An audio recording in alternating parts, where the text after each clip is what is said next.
नमस्ते जी। 113वीं श्रव्य कणिका सत्यार्थ प्रकाश स्वाध्याय एवं प्रवचन माला। आप सभी धर्म प्रेमी महानुभावों का हार्दिक स्वागत है। चतुर्थ समुल्लास गृहस्थाश्रम प्रकरण में विवाह के संदर्भ में बातें हो रही थीं।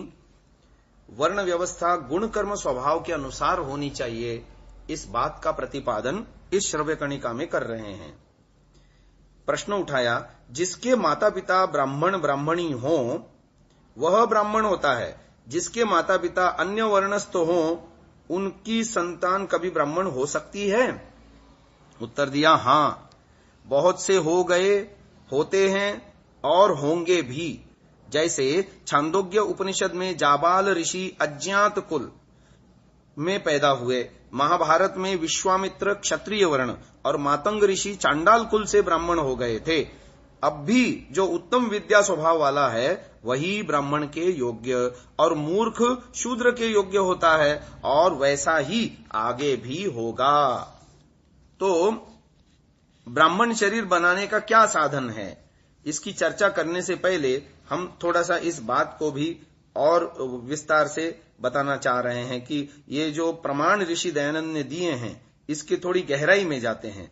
वर्ण परिवर्तन, जाबाल ऋषि, छांदोग्योपनिषद में प्रसंग है, सत्य कामोह जाबालो जबालाम मातर मामंत्र यांचक्रे ब्रह्मचर्यम भवति विवत्स्यामि किम गोत्रोहमस्मीति सा हैनमुवाच नाहमेतद्वेदतात यद्गोत्रस्त्वमसि ब्रह्मत् बहुवहं चरन्ति परिचारिणी यौवने त्वामलभे साहमेतन्न वेद यद्गोत्रस्त्वमसि जबाला तु नामाहमस्मि सत्यकामो नाम त्वमसि स सत्यकाम एव जाबालो ब्रुवीथा इति स हरिद्रुमतं गौतममेत्योवाच ब्रह्मचर्यं भगवती वत्स्याम्युपेयां भगवन्तमिति तम होवाच किम गोत्रोऽनु सौम्यासीति स होवाच नाहमेतद्वेद भो यद्गोत्रोऽहमस्मि अपृच्छं मातरं सा मा प्रत्यब्रवीत् बह्वहं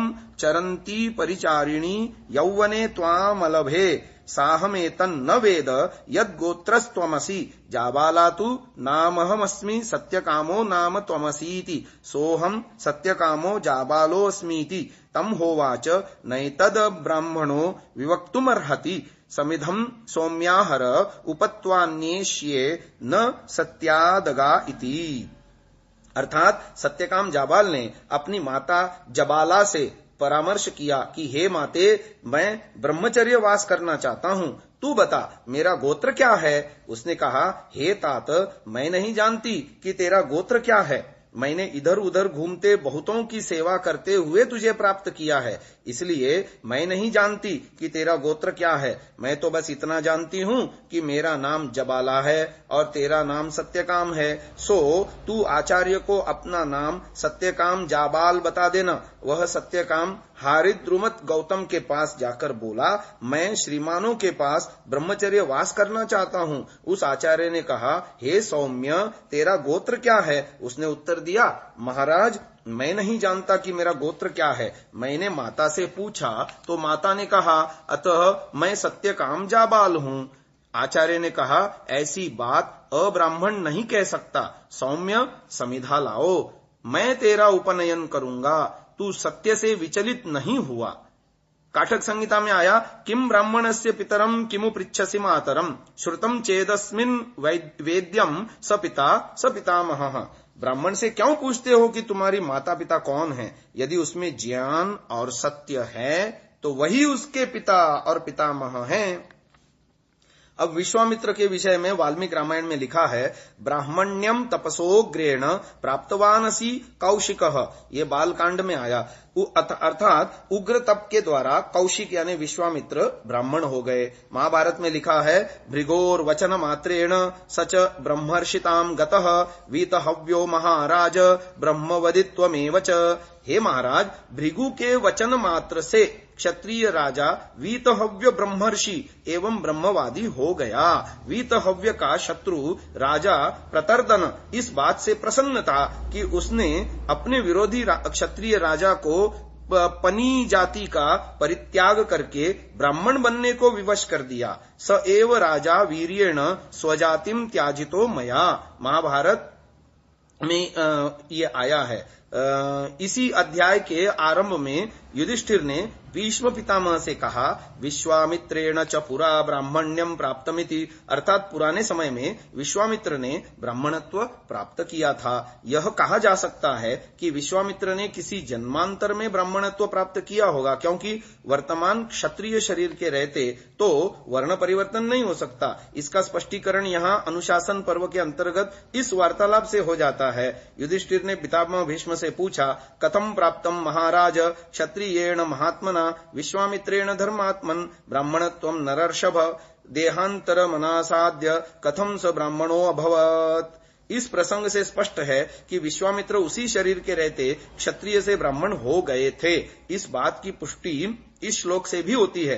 ततो ब्राह्मणताम यातो विश्वामित्रो महातपः क्षत्रियः सोप्यथ तथा ब्रह्मवंशस्य कारकः, अर्थात महातपस्वी विश्वामित्र क्षत्रिय होकर भी ब्राह्मणत्व को प्राप्त हो ब्राह्मण वंश का प्रवर्तक हुआ। मातंग ऋषि के विषय में आता है, द्विजाते कस्यचित्तात तुल्यवर्णः सुतस्त्वभूत मातंगो नाम नामना वै सर्वः समुदिता गुणैः, अर्थात किसी द्विज का समान वर्ण वाला सर्वगुण संपन्न मातंग नाम का ऋषि था।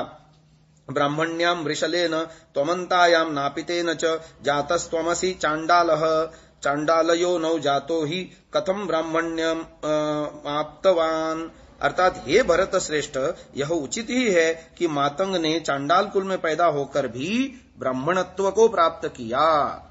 वर्ण परिवर्तन के दो अतिरिक्त प्रमाण ग्रंथकार यानी सत्यार्थ प्रकाश के प्रथम संस्करण में दे रहे हैं। पहले संस्करण में इतना अधिक लिखा है, वत्स क्षत्रिय से ब्राह्मण भया और श्रवण का पिता श्रवण की माता वैश्य और शूद्र वर्ण से महर्षि भये।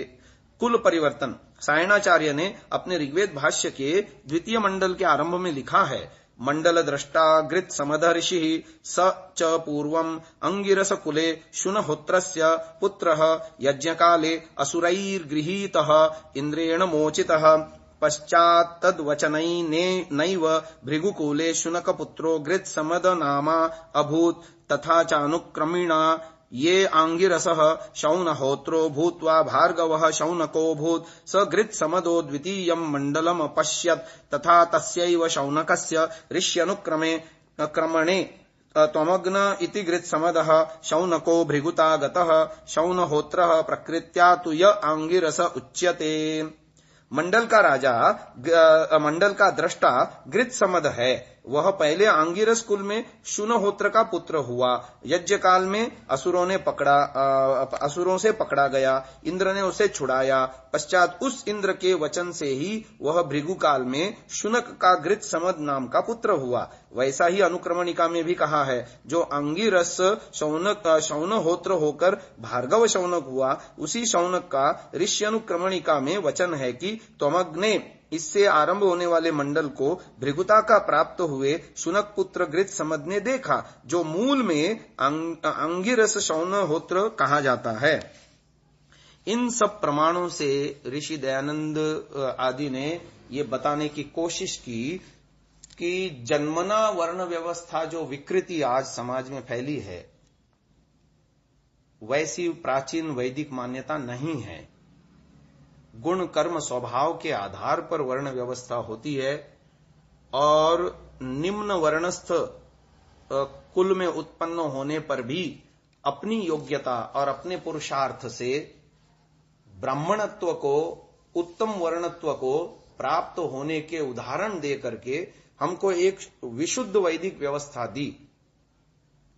और होना भी यही चाहिए कि योग्यता, गुण कर्म स्वभाव के आधार पर वर्ण निर्धारण होना चाहिए, केवल उस कुलोत्पन्न होने से नहीं। वरना ब्राह्मण कुल में उच्च वर्ण में उत्पन्न हुए मूर्ख व्यक्ति का भी वही वर्ण यदि माना जाए तो बहुत बड़ी गड़बड़ हो जाएगी।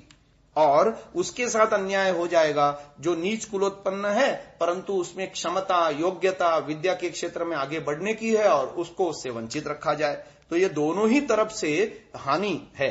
इसलिए यही व्यवस्था योग्य है कि वर्णों को गुण कर्म स्वभाव के आधार पर माना जाए, न कि जन्म के आधार पर। इस विषय में आगे और चर्चा करेंगे कि ब्राह्मण शरीर बनाने के क्या क्या साधन हैं। यदि हर कोई ब्राह्मण बन सकता है, किसी भी कुलोत्पन्न हो ब्राह्मण बन सकता है, तो ब्राह्मण शरीर बनाने का क्या क्या साधन है, इसकी चर्चा अगले श्रव्य कणिका में करेंगे। अभी से यही विराम देते हैं। ओम।